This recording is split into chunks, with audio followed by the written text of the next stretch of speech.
to communicate. Communication is not just about speaking.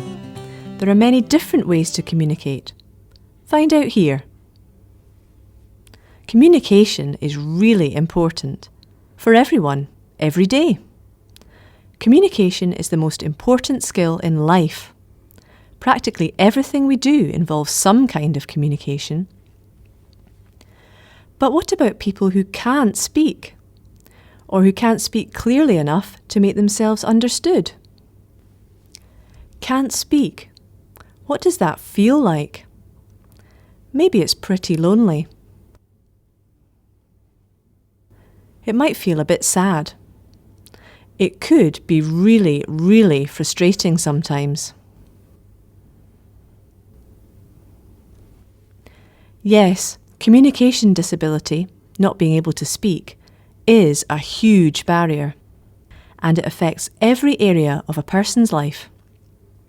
For example, it is a barrier to learning and gaining educational qualifications. It's a barrier to chances of employment. It's a barrier to achieving independence. Even making friends can be quite hard. So, what can help to overcome these barriers?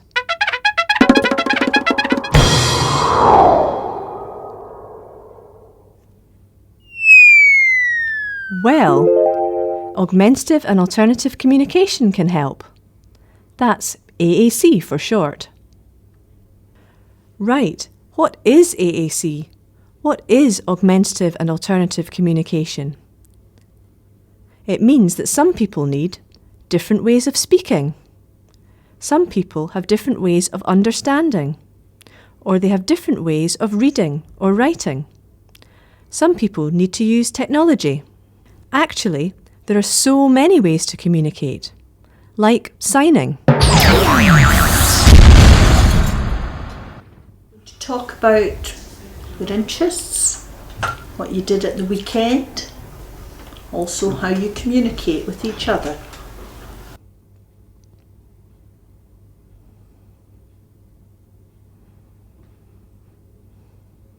Like pointing to pictures and symbols.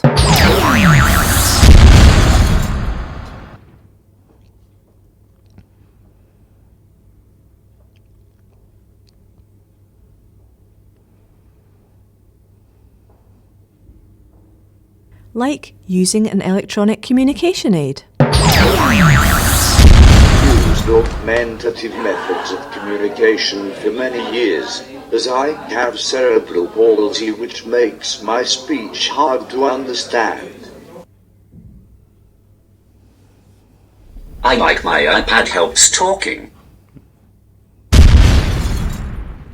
There are AAC professionals to help and find solutions for each individual. It's important to get a proper assessment done, as everybody's communication support needs are different.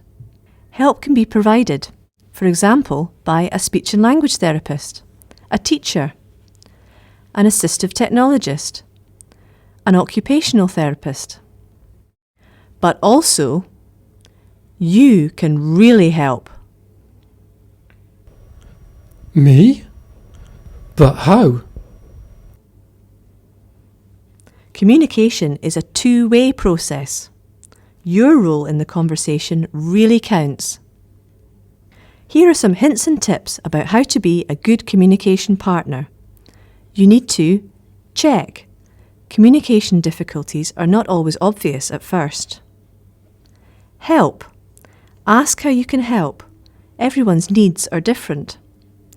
Ask one question at a time. Ask the person to repeat or say things another way. Don't pretend to understand if you haven't. Look for extra clues in the person's eyes, face, body language, or gestures. Take plenty time and stay quiet at times. Communication can be slow. We can always find ways to communicate.